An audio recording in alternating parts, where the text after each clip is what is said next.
Good evening and welcome to tonight's edition of the One Hood Power Hour. I am your co-host, Kahari Mosley, here with my illustrious co-host, Miracle Jones, and we have another incredible show for you tonight.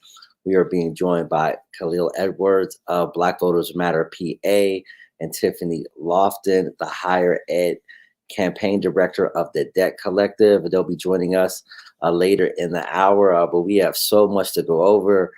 We are 6 days past this incredible midterm election, and a lot of the early prognosticators were wrong about what the results were going to be.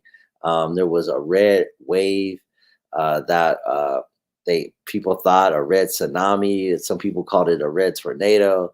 They thought was going to overtake the U.S. Senate and the U.S. House and governor's mansions throughout the 50 states. That did not happen.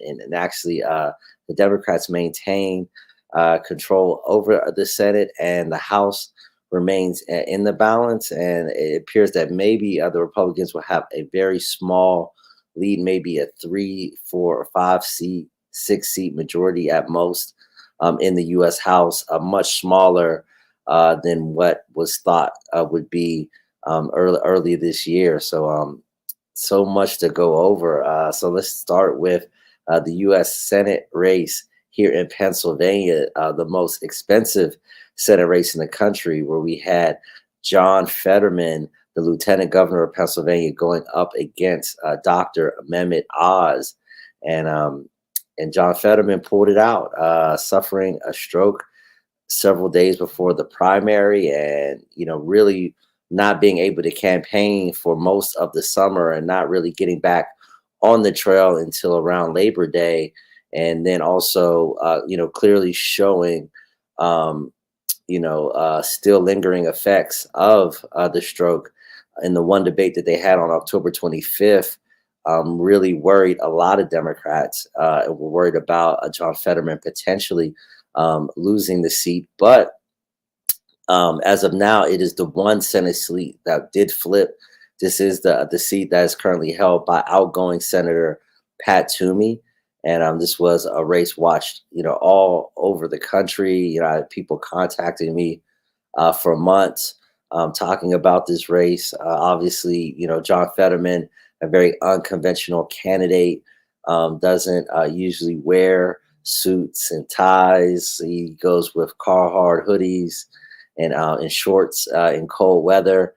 But I think part of his unconventional profile, I think, is one of the things that catapulted him to being the senator elect here in the state of Pennsylvania. And then we also had Josh Shapiro very easily defeat Doug Mastriano, who today did concede the election. State Senator Doug Mastriano, who was at the insurrection, and it was considered one of the most Trumpist, if I can coin a phrase, candidates in the country, was soundly defeated by Governor-elect Josh Shapiro, Pennsylvania's current Attorney General. And due to his success and the way he ran the race and how he's raised his profile, is now being looked at as a potential presidential candidate just somewhere down the road. So, excuse me. So much to go over. Miracle, are you back? Yeah, I'm here. And in the Twitter sphere, I know you were, tweeting some very, very important information to the public, and I appreciate that. Thank you so much for joining us tonight. What are some of your quick thoughts, particularly starting with the two major races here in the state of Pennsylvania, the Senate race for Fetterman, narrowly defeated Mehmet Oz. It might have the 4-point win, maybe a little bit bigger than some Right. people expected, and then obviously the very large win by Governor-elect Josh Shapiro. Yes, I think a lot of people were pleasantly surprised by the outcomes on Tuesday here in Pennsylvania. There had been, like you said, upwards, people were calling this the $1 billion race for all the funding that was coming into Pennsylvania. And to see Shapiro win, a lot of people did at the very end think that this was going to be more of a neck and neck race. But Shapiro really proved to a lot of folks that he is the Pennsylvania politician, had a great ground game coverage, was doing interviews, and what was a little bit different, refused to debate Mastriano in some ways because he was too extreme in his viewpoint, parroting anti-Semitism and other remarks. And so a lot of people were worried about this race, and then to juxtapose that with the Senate race, like you said, the medical conditions and questions surrounding Fetterman caused him to lose some ground game, but he was elected soundly. He is the first, you know, one of the first openly disabled candidates to run for higher office and one of the first to represent people in Pennsylvania. And so it's going to be an interesting conversation as he takes office to see what type of legislation he is going to put forth and how he's going to advocate for people who are living with disabilities. And, I know a lot of people were very excited about these statewide races, but again, here in Pennsylvania, there was a lot of races like happening and a lot of seats were flipped, not only because of redistricting to compare it to something that happened in New York, but also because of the ground game that was happening and the issues that people were running. And so it was a very historic night for Pennsylvania. We not only saw, John Fetterman win, but we saw a plethora of people win down ballot, making history as well, including, of course, Summer Lee, which was one of the most disputed races like in Pennsylvania outside of the governor's race, just because of the amount of money that was spent in that House seat and how contested that race was every single step of the way.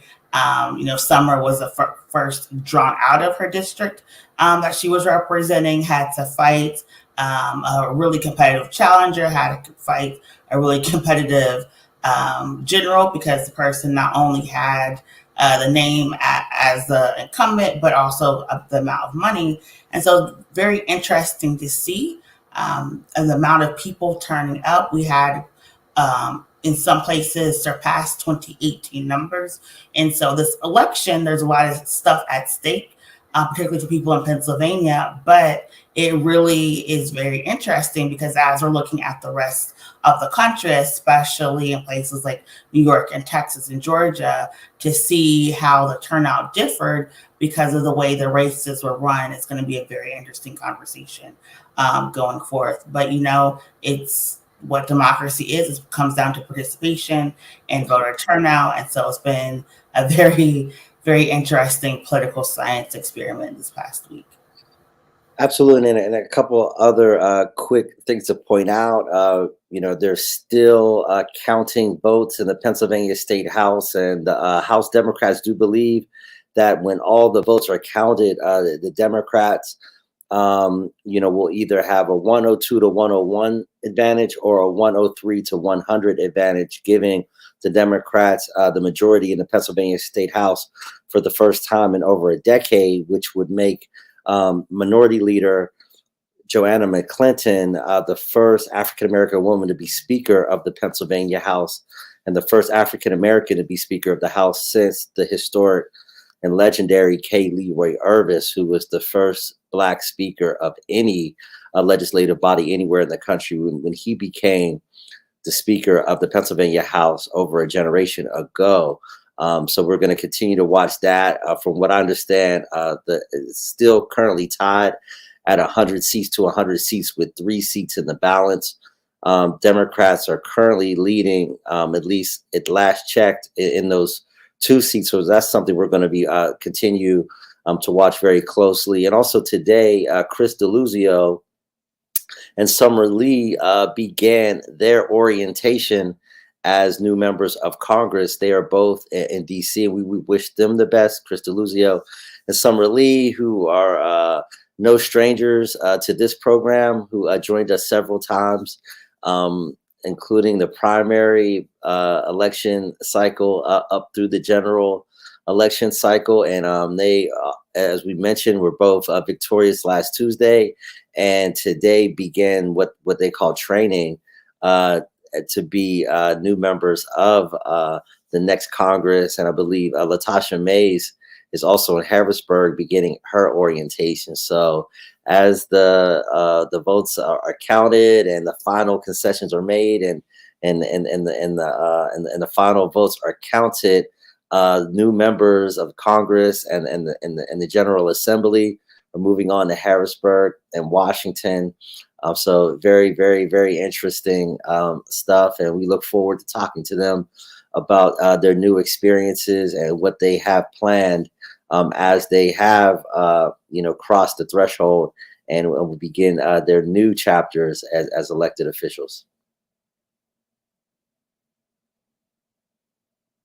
And voting is very important, as we see. Like here in Pennsylvania, a lot of things have happened, and not to move too far away from the election, but just a couple hours ago, the Pennsylvania House Judiciary announced that they are going to go forward tomorrow morning and vote on the impeachment of District Attorney Larry Krasner, obviously because the judicial makeup is going to change the next session. And so they're going to go ahead and try to rush this vote. And so for people who always like, what does voting get me? Why is voting important? You're going to see it here in the Pennsylvania legislature. They're back to work. There really is not going to be a lame duck session, either locally or on the federal level. People are trying to rush through some legislation right before there's going to be a changing of the guard. There are rumors that there's going to be a lot of federal legislation coming down in the next week or so before we get to the holiday break. And so for a lot of folks who have been paying attention, our guest later is going to talk about the fight for student loan forgiveness. There is also a fight to codify Roe, codify gay marriage. And so we're going to be seeing a lot of legislation. It's going to be very different than traditional lame duck sessions people traditionally call the last few months of the political year. There's going to be a lot of stuff happening. And so you have to unfortunately stay tuned. A lot of people are saying, this election's over, I can get a sigh of relief, but also to remind you here in Pennsylvania, you're still going to have 3 special runoff races. We have to have special elections to replace now Congresswoman-elect Lee, now Lieutenant Governor-elect Austin Davis, and Representative Tony DeLuca, who passed away. And so there's going to be 3 races in those areas.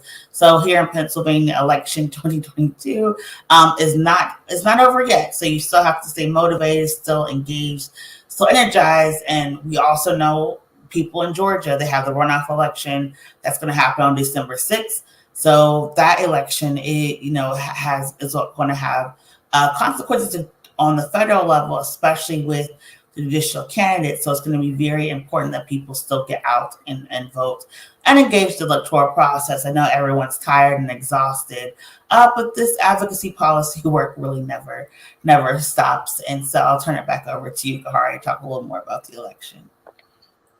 Yes, and just to give a little bit of context, tomorrow, as Miracle said, the PA House, one of the PA House committees at the committee level will be voting to impeach Philadelphia District Attorney Larry Krasner.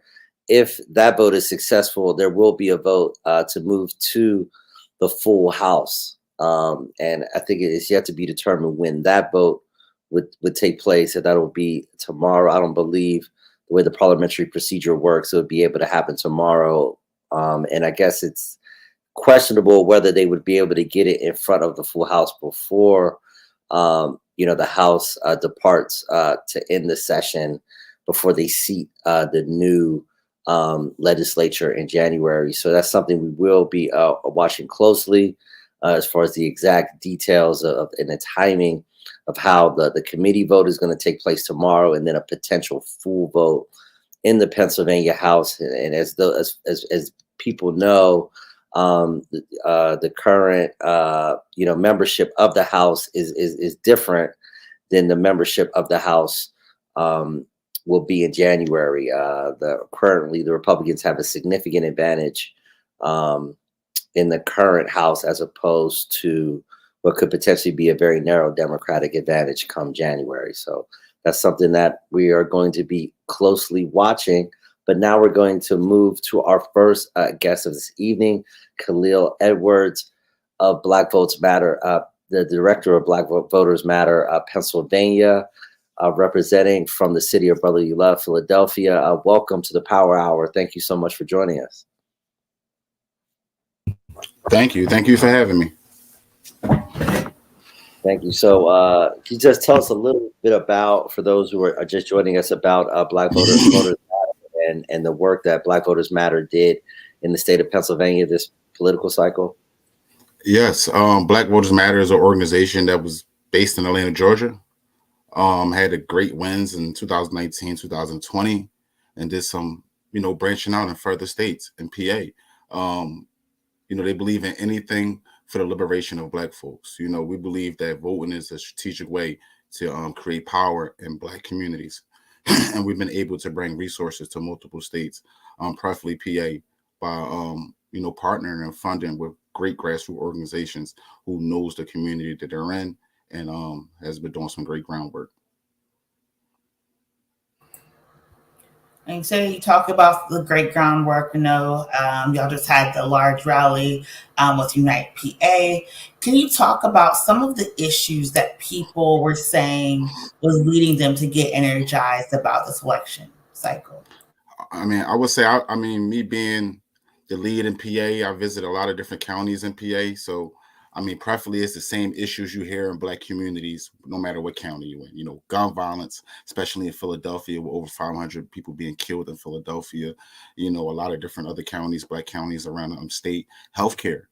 Everybody can identify with grandmothers and kids who haven't been receiving the proper health care because of their economic situation. Fair wages, clean water, policing of Black communities, police brutality. And we were happy in PA to see some key wins. We know who's been checking for us and we know who has not been checking for us, and we just want representation of us and our community. So we urge voters to do candidate education, other than those commercials that's coming on every day, swearing, chasing that Black vote. We urge voters to actually go online and see bills and see policies that these candidates voted on before they're, casting their ballot.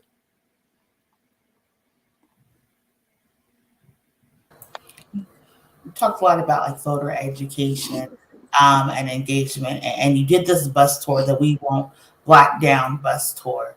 Why is it, do you think, so important that people, especially Black people, are engaged in electoral politics? You gotta think about it, man. We as Black people, we face a lot of issues in this country. A lot of them I just named, gun violence, healthcare, they predominantly hit Black communities. And as Black people, we just roll over and let it happen. You see all the trauma caused by these issues in Black communities, which leads to gun violence, which leads to so many things, frustration. And I just think folks lost the view of the voice that they have. Come November 8th, I tell folks, when it comes to elected officials, you can't throw bottles at their windows and run, right? That's not how you hold them accountable. You can't call their phone and curse them out. That's not how you hold them accountable. But come election day, you come to take jobs. You walk in offices and you ask questions that's prevalent to you. Even I tell young voters, we started a campaign called Take the Courts, where, we went to a lot of rec centers around the state and we seen young kids chilling in those rec centers. We asked them what some of the changes they like to see in their community. And some of them said, we just want new basketball courts.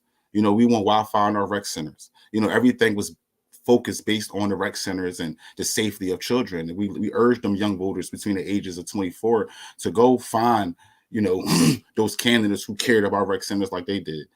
and ask them about some of the long-term and short-term solutions they have better in their communities and better in their neighborhoods. And that's the guy you should go with. We believe that, we should vote, and we did vote on issues that impacted Black communities and not candidates and not, parties.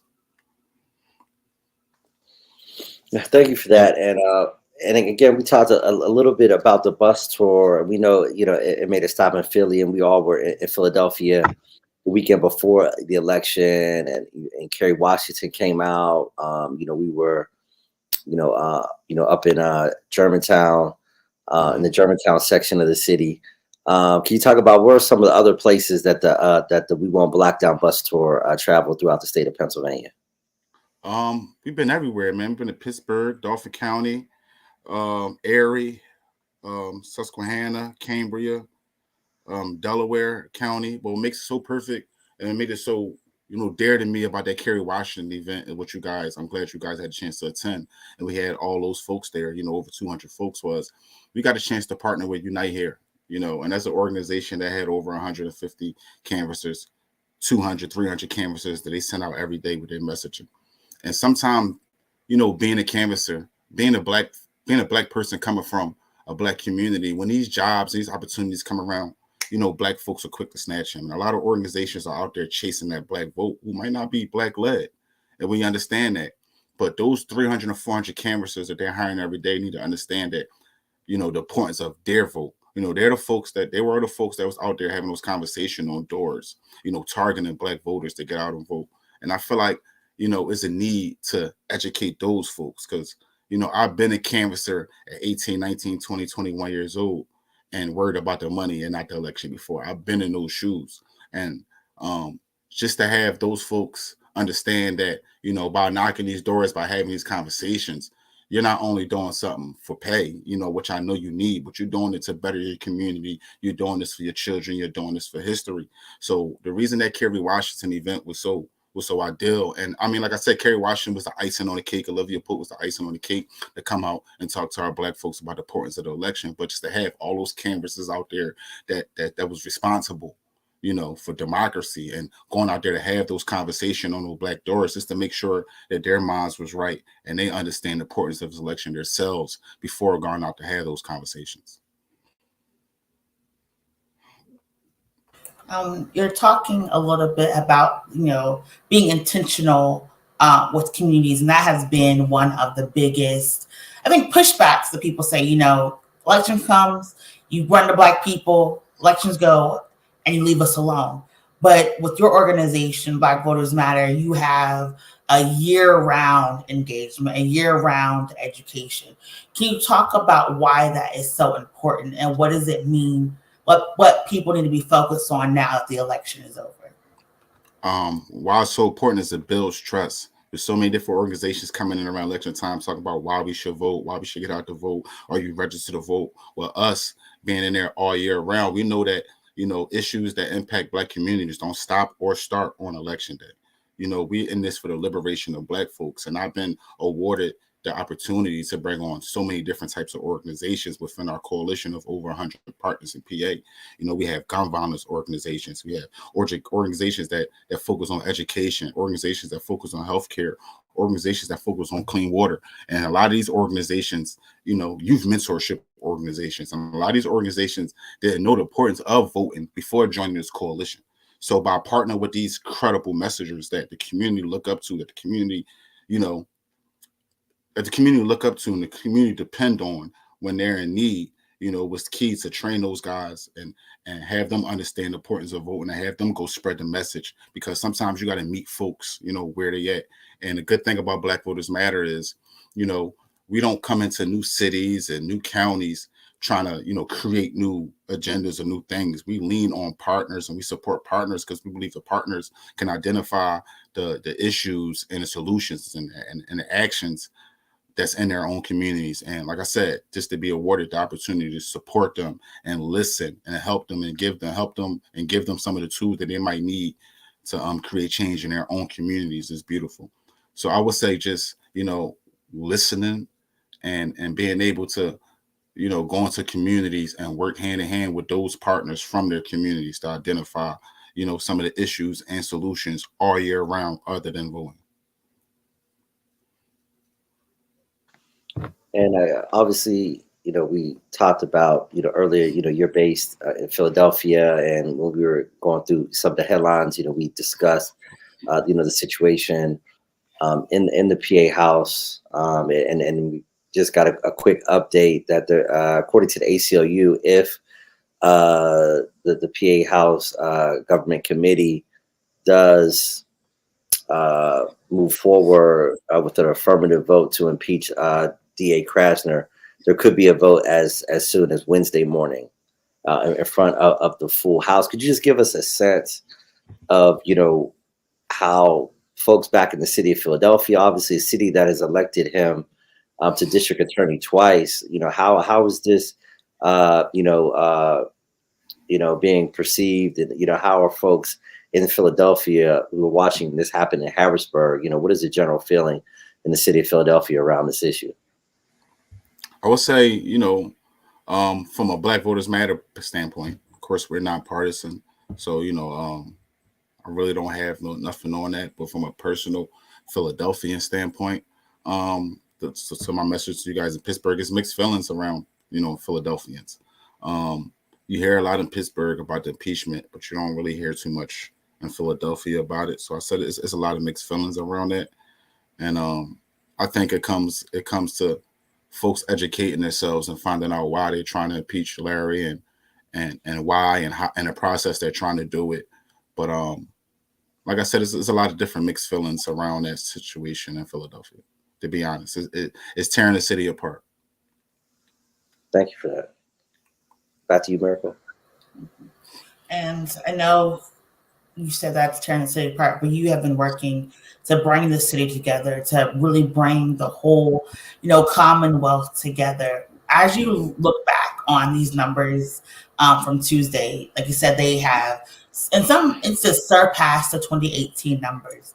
Is there anything that made you smile, anything that you were looking at these numbers that you took away? Because I think a lot of times as organizers, you're stressed all the time. There's always another battle, always something you have to focus on. But were you able just to look at some of the numbers, the amount of money you gave out, and just really see how much you made a difference? Me personally in PA, I smile all day. I watch a lot of the states are in red, but I watch those key counties that I knew we had partners in turn, go our way, and I watched the rest of the county go the other way, so I could see the work from the partners that the numbers was coming in, so it just brought a big smile on my face because it shows that the work that our partners have been putting on the ground, just watching those key counties, go the way, our Black folks need them to go, and understand that the work that we put into those counties, understanding the work that our partners are putting into those counties, understanding how credible that our partners are in those counties, and the work that went into making this happen. So I smile, but and it's tough around the state. It's tough around the country. I'm happy what PA did, but we're a national organization and we look to liberate Black people everywhere, right? And we look to help Black folks everywhere. We didn't see a lot of key wins, in a lot of different states. And so for me, it was a bittersweet moment. I'm looking forward to going down Georgia and going down to Louisiana and helping some of my partners out with the upcoming elections down there, because I know it's going to be tough. But in PA, I'm glad we pulled through, man. It just showed the hard work that we did all year. I know election day for me was, everything. I woke up 7 o'clock, 7:10 in the morning, and I put my boots on. I put my Timberlands on because I knew I was going to war. And I put my Black Voters Matter hoodie on. I went to the breakfast store and I got me a bagel, and I stood on a corner of I stood on the intersection that has a lot of Black people walking by it every day. And I'm standing on the corner of my Black Voters Matter hoodie on. And I just seen so many people walking by me looking at my hoodie like I was a human billboard, just making the decision in their minds if they was going to vote today or not. Like Black folks, just by me standing on that corner with that hoodie on, woke folks up, and for me to be able to have conversations and have people just think like, why that young brother sitting over there, them not knowing what I do for a living, why that young brother sitting over there come election day that look like he might not even vote today, got a Black Voters Matter shirt on. So if he care about it, maybe we should care about it, right? And just hitting those precincts that had low turnout, man, and just doing everything we need, sign waving and, you know, pulling up, giving shirts out to Black voters, and, you know, just hitting those spots and just seeing all the folks excited about it, man. Just that Black Voter Matter bus, when we was able to, like I said, give our shirts, they was chasing us away from poll places. You know, Black folks that was in a house was like, oh, that Black Voters Matter bus out there. And we was parked a block away from poll places, and they was coming outside getting those shirts and making sure they was going to vote. But I'm talking about folks that didn't even plan to come outside November 8th. And we know we have to get folks excited about voting. And the only way to get folks excited about voting is to see other Black folks excited about voting. So we got to raise the whole community and have everybody understand that we are one, and with our voices, we can create power and love. Thank you for that. Just the one last question I had before I give it back to Miracle was that, you know, there definitely was a lot of forecasts about what the results of the election were going to be, but there was also forecasts about a perceived lack of enthusiasm, particularly amongst African American voters, you know, in the state of Pennsylvania. From your perspective, what do you think changed, you know, maybe between late summer, early fall, and the actual election day, where the turnout definitely surpassed expectations? We had to clean up that mess, that miseducation out there on the streets. You know, you got in Philadelphia and Dauphin County, Allegheny County, you got thousands of inmates that's in jail right now that's eligible to vote, that they don't know they can vote. You have folks that have lost hope. You have returning citizens who could vote, who never knew they could vote. You know, it's just knowing what was at, you know, just knowing what was on the table. You know, me being a husband, you know, me having a mother, me having a sister, cousins, aunties, understanding that abortion rights was on the line, and understanding that Black men had to step up and protect these women, and just understand that, you know, what we could lose in the future. You know, I had a lot of conversations with folks talking about some of the stuff we fighting for. We might not live to see the change like the ones before us, but we must do it for the future. We must do it for the kids. So I would say the biggest thing was education. It's a lot of folks out there is giving out miseducation to our community about voting and about how our vote don't count, how our vote won't matter. But we had to come out there with some straight facts and show folks when we come out, man, when we turn out to them polls, it work in our favor. And so you talk about building, you know, this team, this excitement for people who want to get involved, or people who want to learn more about education, or even just finding ways to support these rec centers. How can they get in contact with you, and how can they get involved in Black Voters Matter? Please, you can email me at Kallel, Kallel at blackvotersmatterfund.org. And I would love to work with you, man. I'm in these counties, in about 10 different counties, MPA, looking for new partners to work with. We know we need representation everywhere. So like I said, I'm hands-on to work with, you know, any Black-led organization that's doing anything to liberate our Black folks. I've been happy to work with, you know, so many different types of organizations, not just voter rights organizations, but any organization that's credible in their communities that could spread the message of, you know, vote and building strategic power in our communities. Well, thank you so much for joining us, Khalil Edwards, the Pennsylvania Director of Black Voters Matter. Thank you for joining us. Thank you for all your hard work, and looking forward to continue to work with you into 2023 and beyond. Yes, sir. Yes, sir. And thank you for the work that you guys do. My Pittsburgh go-to. Thanks so much. Looking forward to catching up soon. No problem. Thank you. And again, that was Khalil Edwards, the Pennsylvania Director of Black Voters Matter, who did an incredible amount of very, very important work this election cycle, not only in the city of Philadelphia, but as you heard, all across the state. So now we're very, very excited to be talking about a very, very important issue that's been all over the news for several months, talking about student debt. But we are here joined by Tiffany Lofton, the Higher Ed Campaign Director of the Debt Collective. Welcome to the Power Hour, and thank you so much for joining us from warm and sunny Los Angeles. It ain't warm and sunny, but it is Los Angeles. It's like well, relatively compared to the East Coast. You know, I lived in DC for 11 years, so this feels warm, but LA don't know how to act when it gets below 60. Good to be back. Thank you for having me. Yeah. Thanks so much for joining us. So Miracle, do you want to go with the first question? Okay, so I know a lot of people have a lot of debt. People are stressed. Can you just give us a quick synopsis of where we are now when it comes to engaging, forgiving, or canceling, or reducing the student loan debt crisis? And we're live, right? It's a live stream. We are live. As of this moment, because I didn't want people to watch it later and be like, "When is she talking about?" As of this moment, right now, the student loan debt application process that Joe Biden invented is blocked, aka canceled. Let me tell y'all why my feelings are hurt today. Because in 2007, when I went to University of California, Santa Cruz, I was a part of an organization called the United States Student Association. There we go, that one right there. And I like how I had that ready.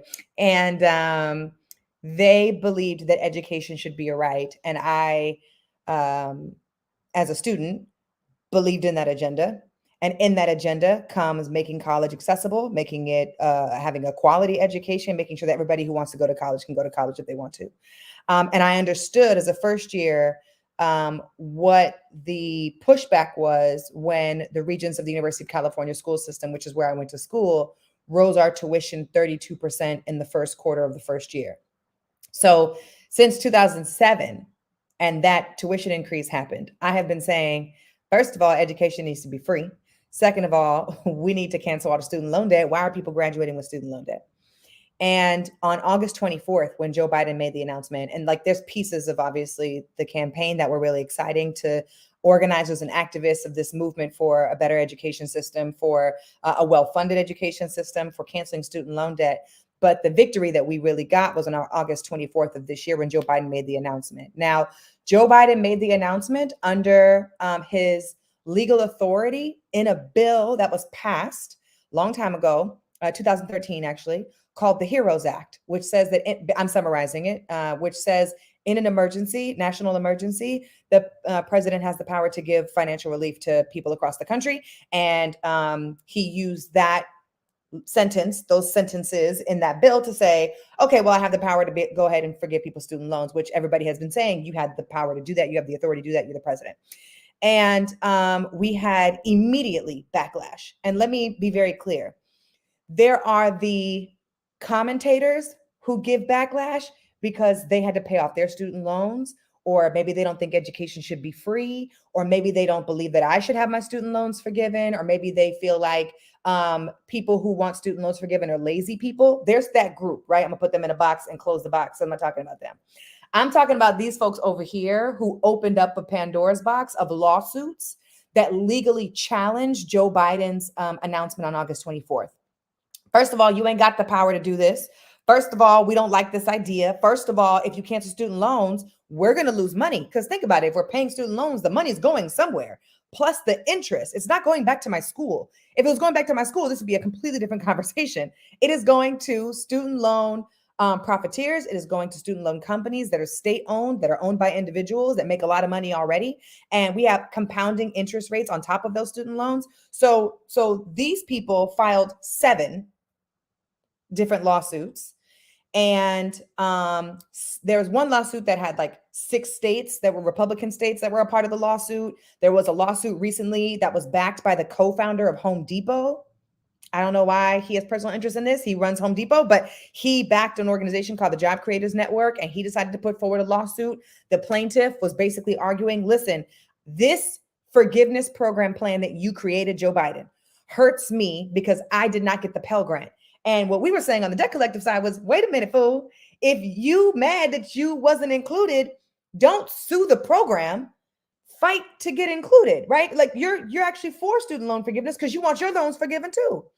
Well, that was the case that actually was recently decided on this past Thursday. The judge, Republican Donald Trump appointed judge. You just had Black Voters Matter tell you why elections are so important. There was a Donald Trump appointed judge, Mark Pittman, who ruled not, let her have access to the program, not take away the restrictions so that way more people can be a part of the program. He ruled this is an abuse of power by the executive office. So I'm going to block the entire thing, which had nothing to do with what the plaintiff was talking about. He went forward and said, no, this is an abuse of power. You can't run the entire thing. This whole thing is blocked. So what happened on Thursday was we got the announcement in the evening. Mind you, I was on my way to go see Wakanda Forever, so I was pissed. And then they took down the application off the website. Now I want to be very clear. There were 2 applications on the website. If you go to studentaid.gov, you will see 2 things. One at the top, it says something to the extent of the application process has been blocked by a Texas judge, and we are appealing in the Fifth Circuit courts. But then if you scroll down to the website in studentaid.gov, there's still public service loan forgiveness programs that does not have a high success rate, but anybody should apply because that's also another pathway to relief for student loans. So that's where we are right now. There was also today a ruling miracle that the 6 Republican states who also filed a lawsuit, that theirs was blocked by the Fifth Circuit Court. So we are now waiting. That's not good news either, which means that the program is blocked twice in 2 different lawsuits. And like I said, we have 7 of them. So the good news is that we don't stop fighting. We still believe that there's another authority that Joe Biden can use to sign an executive order to cancel student loan debt. Here's my push as a strategy, as a strategist and lead for the higher ed campaign with the Debt Collective, is we believe that if Joe Biden just signs an executive order and cancels it very quickly, once they continue to file the lawsuits, you can't undo 26 million people's loan forgiveness. And by the way, if you are listening to this right now and you're like, well, I applied, that means I'm not going to get cancellation. The Department of Education already considered 16 million applications and approved them. So all they have to do is push the button. The lawsuit stopped the whole thing. 26 million people applied in less than a week and a half. I've never seen that many people do anything in less than a week and a half, period, in my lifetime. 16 million people have already been approved, and they sitting in limbo, and I'm praying I'm one of them. And as soon as this stuff is over, and as soon as Joe Biden can sign the executive order, we will experience student loan forgiveness. Joe Biden has to do something because January 1st is when student loan repayments are scheduled to restart. And so all of us are on, all of us, I think, listening to the previous interviewer, Tuesday was a huge turnout from young people. People went to the polls because they believed their student loan debt was going to get canceled, and we can't make them out to be liars or waste their time. So people need their loans forgiven, and we have a lot of work to do. You said I think you said so much for that. It's such a interesting issue. As you said, I've seen on social media, people I know, on both sides of the issue. But beyond to what appears to be a legitimate, moral argument, for loan forgiveness. What are some of the economic arguments of why it's good, for the economy to forgive these loans? Like what are some of the other points in your advocacy for this, beyond, to me, the obvious moral argument of why it's not only good for those who have debt relief, but for our society and country as a whole, that we take these steps. When I worked at the NAACP, I was a national director for youth in college up until 2021. We wrote an entire report that you can find at naacp.org on the disproportionate impacts of student loan debt as it relates to Black people, and what student loan forgiveness could do to close the racial wealth gap. And what we're seeing from some of these attacks is not just a strategic attempt to block the president. It is a strategic attempt to disproportionately impact communities of color who pursue higher education or who made the choice to pursue higher education. People who are already borrowers. I did not say, and now I'm saying it, that this executive order that Joe Biden created does not impact students who have received their loans prior to June of this year. So anybody who is a student in the fall that just finished, you're not getting your student loans forgiven. Anybody coming to school after this ain't got nothing to do with you. This is about the current group of borrowers who have public federal loans and them getting relief and forgiveness. And when you talk about the economic impacts, that the discrepancies between white folks and the debt that they own because they don't really have debt because they can afford to go to college. Not all of them, but many of them. And the disproportionate impacts it has on communities of color who are first generation or who were even undocumented and have to pay out-of-state tuition, who never got the Pell Grant but paid state taxes. Those folks, they won't get access to the student loan forgiveness program either. So we are marginalizing communities of color by not considering the benefit of cancellation of student loan debt. And again, I don't know. The moral argument for me is like education should be a right, and everybody don't believe that. That's just that's the way the cookie crumbles. But when it comes to talking about communities of color, when it comes to pursuing higher education, when it comes to people's financial mobility and being able to make choices, let's not even talk about the future for 2 seconds. Let's talk about right now. If I'm a borrower, which I am, and I applied for student loan forgiveness and I am waiting, since this got blocked, one, nobody has communicated it with me directly. So I have not gotten an email saying that it's been blocked. So I'm still, if I'm not watching this podcast live stream, if I'm not watching the news, if I'm not tuning in, then I probably still think that my student loans are about to be forgiven. And I am waiting for an email to say that it's being forgiven and making plans, not just for the holidays, but for next year. If I have $23,000 in student loan debt right now, if I got $20,000 forgiven, which is what I applied for because I got the Pell Grant, I could make smart choices and plans and prepare financially for 2023.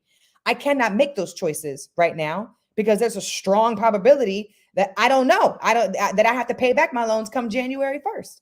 Or do I not have to pay them back because it's going to get forgiven? I don't know. Which is why I'm encouraging all of our folks to in our coalition, which One Hood is a part of, to think about what are our demands moving forward, because Joe Biden has the power still to do an executive order to cancel student loan debt. And we want him, if not canceling student loan debt, which is what we want him to do, to at least extend the repayment pause until January of 2025. That way he puts this issue on the presidential campaign ballot, on the ballot for the presidential campaign, and whoever's running for president next year, because we get a little bit of a break and then elections start all over again.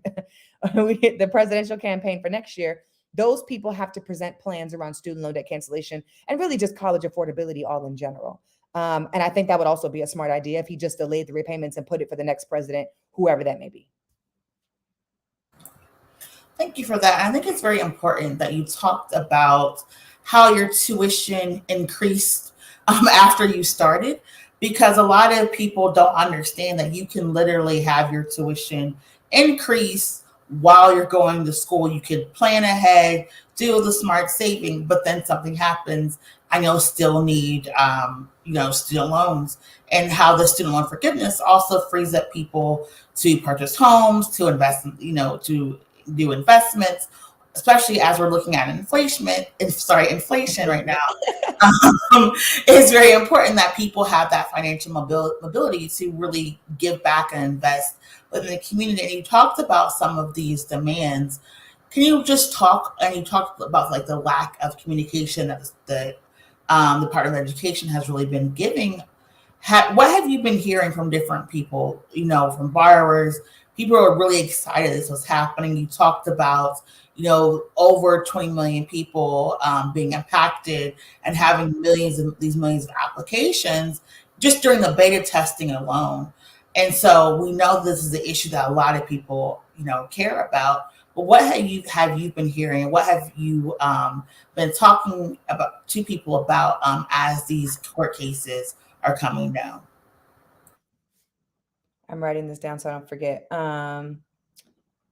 Okay. 3 quick things. One, the cost of tuition for public education here in America has gone up 130% in the last 25 years. The cost of education has gone up 130% in the last 25 years. So there's also like, oh, you're paying back your loans. I paid back mine. Yeah, well, your loans were only $5,000. Whereas in a lot of my friends who pursued higher education and got a PhD or got their doctorate have up to $280,000 in student loan debt. So the cost of education is just ridiculous. 130% since I've been alive, because I'm only 33. That's ridiculous. Two is we just had 2.5 years of a pandemic. Joe Biden says it's over. It was dumb, but we just had 2.5 years of a pandemic.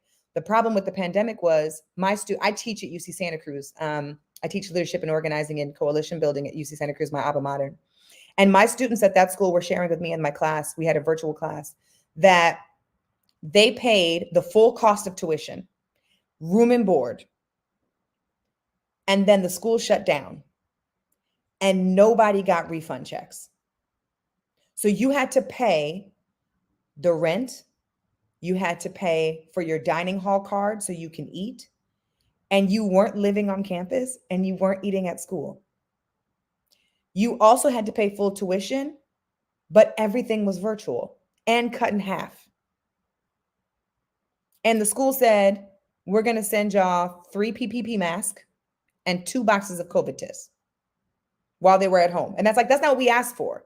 When you pay for the college experience, especially if it's that much money, which it shouldn't be, then I expect the return of what I'm paying for, what I expect to pay for. Those current students are the ones who are also right now eligible for student loan debt cancellation because they were in school the last 2 years and they got their loans already dispersed up until June of this year. So they have debt. They might still be in school now, and the debt that they have now, whatever debt that they had that got dispersed, they can get forgiveness on that. But those students that wasn't fair for those students. So that's what I'm hearing on the ground. And the third thing that I'm hearing on the ground is there's so much confusion. The application announcement came out and Joe Biden said, you have between August 24th, well, the application, he announced it on August 24th. The application didn't come out till October 8th. So over a month later, and it dropped like a Beyonce album. Nobody even knew it was coming out. It was a Friday night and people were like, did you see it drop? It dropped. And we were like, what? Friday night. It was the beta test. They didn't announce it to anybody. And even though nobody got an announcement, 8 million people applied over the weekend. It goes to show you the power of grassroots organizing, but it also goes to show you the power of the impacts that student loan forgiveness can get. 8 million people on a beta test over 3 days, and it dropped on a Friday night.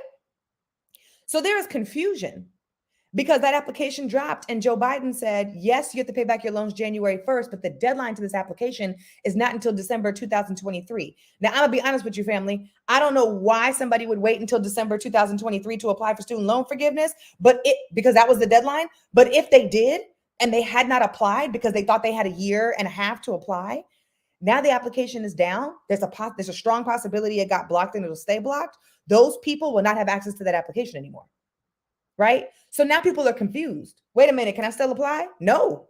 Well, I thought the deadline was December 2023. It was, right?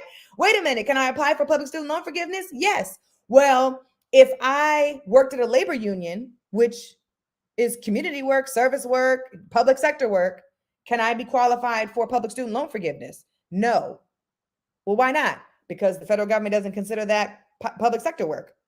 Teachers, firefighters, and police officers and doctors, and but if you worked at the NAACP, you worked at One Hood, you worked at the Alliance for Youth Action, you worked at I don't know, a New Georgia Project, all these organizations that do public service work, we don't qualify. Activists and organizers, we don't qualify at all. Our work to better America, that does not count towards your qualification for public service loan forgiveness.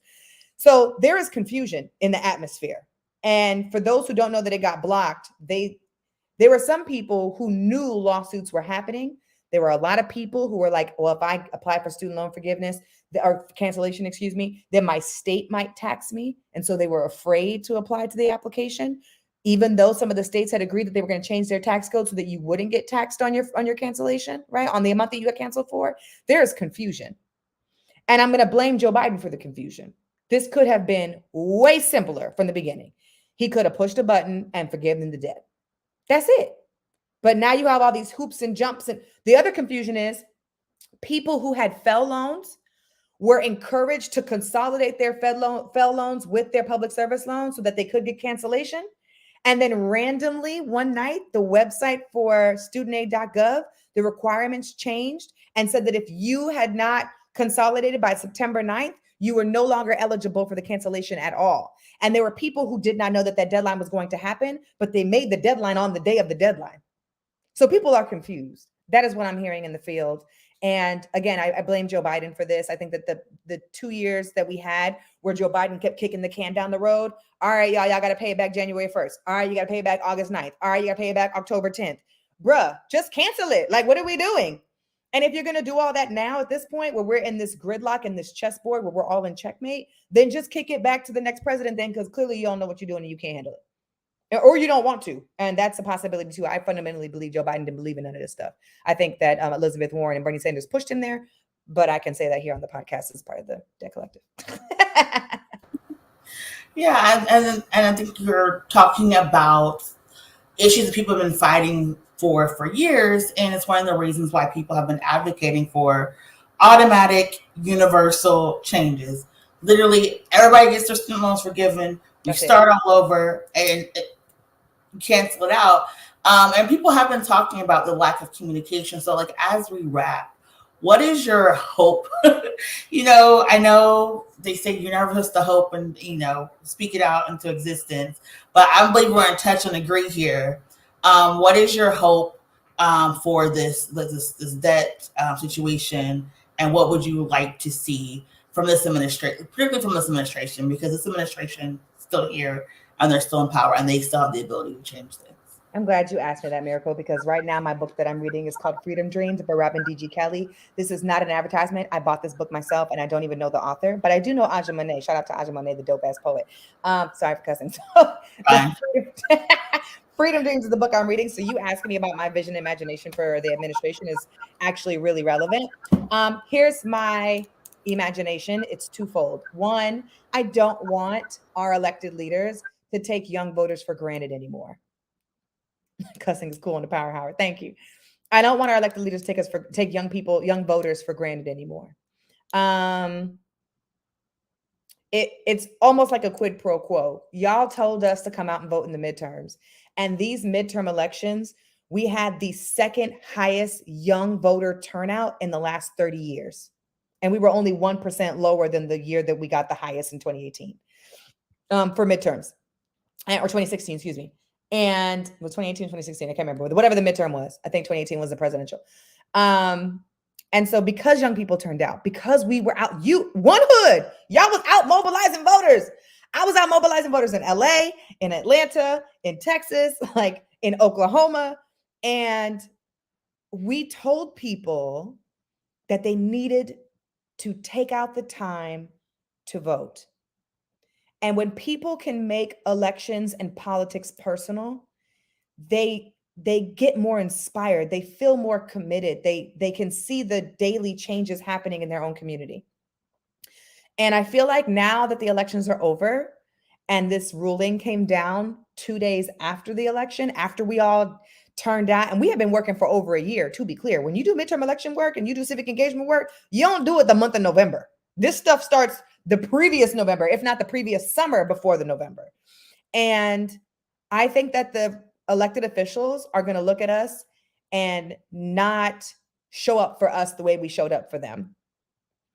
And I don't want them to do that this time. I want them to fill the promises that they gave us. So that's my first one. I don't want them to take us for granted. I want them to fill the promises by meeting us where we said we wanted them to meet us.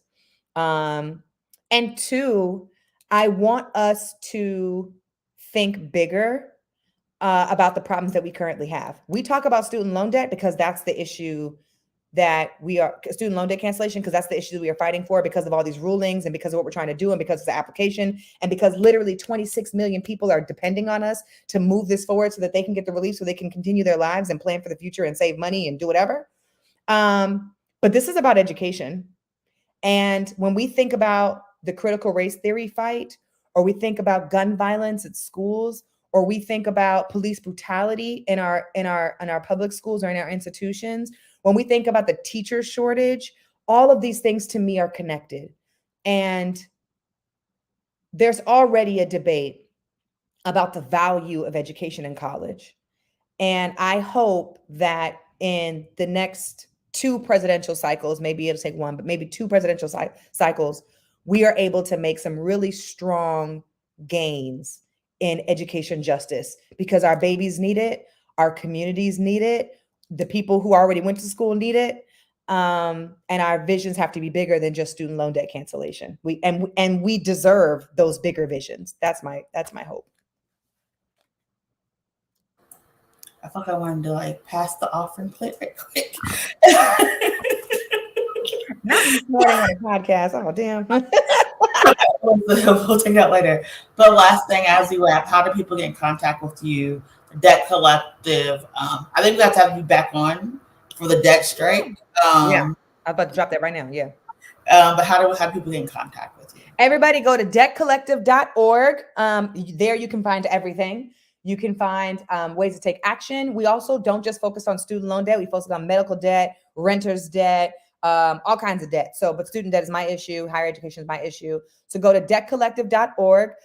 There you can also sign up for our debt strike, which Miracle just mentioned, which starts as soon as the repayments start. So if there's no repayments, there's no strike. But if there's repayments, we strike and we're not paying it back. And so right now that is scheduled for January 1st. You can also find the strike information on the website. If you are a current student, November 21st, we are going to have a young people's student assembly. November 21st, which is happening next week, I think. And we encourage you all to go to the website to sign up. I think it's not up yet, but it will be. Keep your eyes peeled. Go to debtcollective.org. And you can also follow us on Instagram at Debt Collective, The Debt Collective, and Twitter the same. That's how you keep up with us.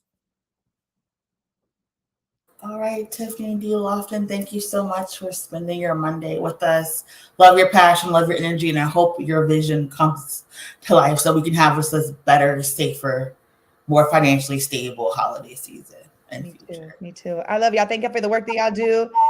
I'm gonna say the same thing he said. Y'all are my go-to organization when I get to Philly. So thank y'all for the work that you do and the work that you carry, and for having me on the podcast. I always admire and respect, and I'm a fan of the work that y'all do.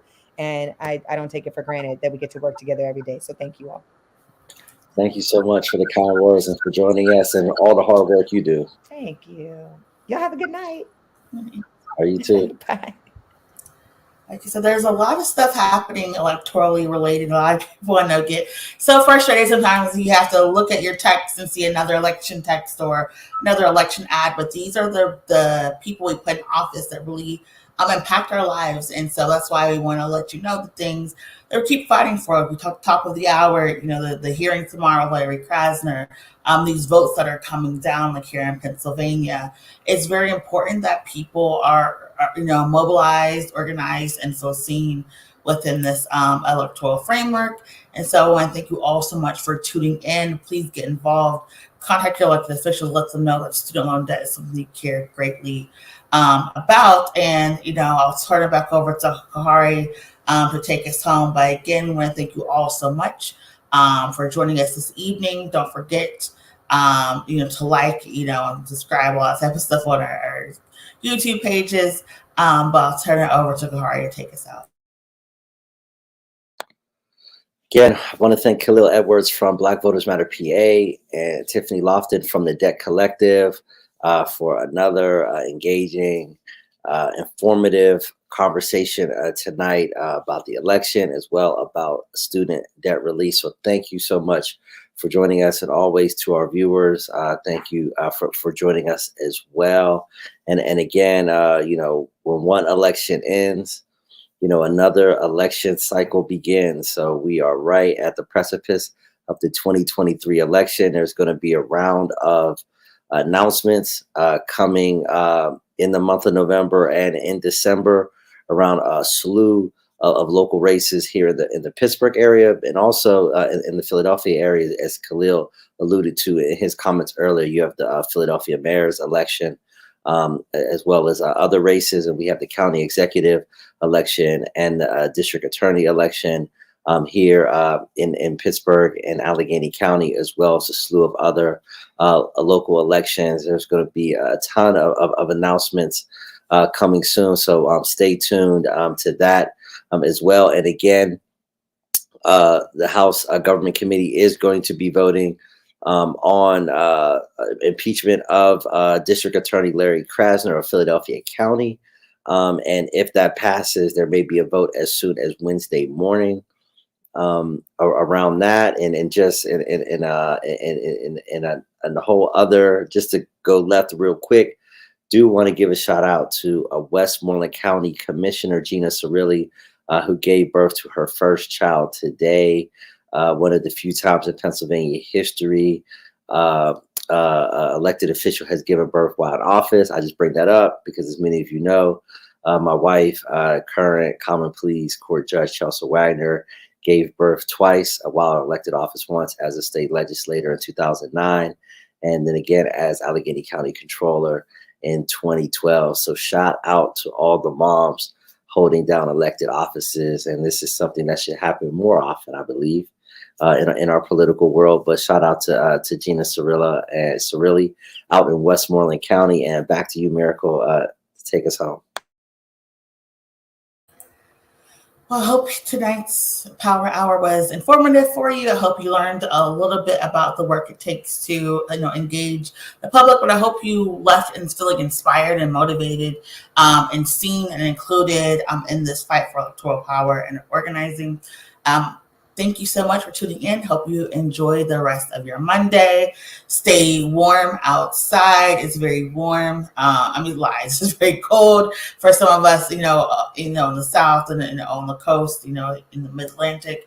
So please stay warm. There are warming shelters opening up. So please contact your local city officials for your warming shelters. We'll also post a link in the chat. We posted on our social media a couple weeks ago. If you do need help keeping your light bill, heating your home, there are programs and grants out there for you, so you're able to pay your utility bill. So please, please, please reach out if you need any help or support. I'm Miracle Jones, along with Kari Mosley. We're signing off on this week's 100 Power Hour. Enjoy the rest of your evening, y'all. Thank you so much.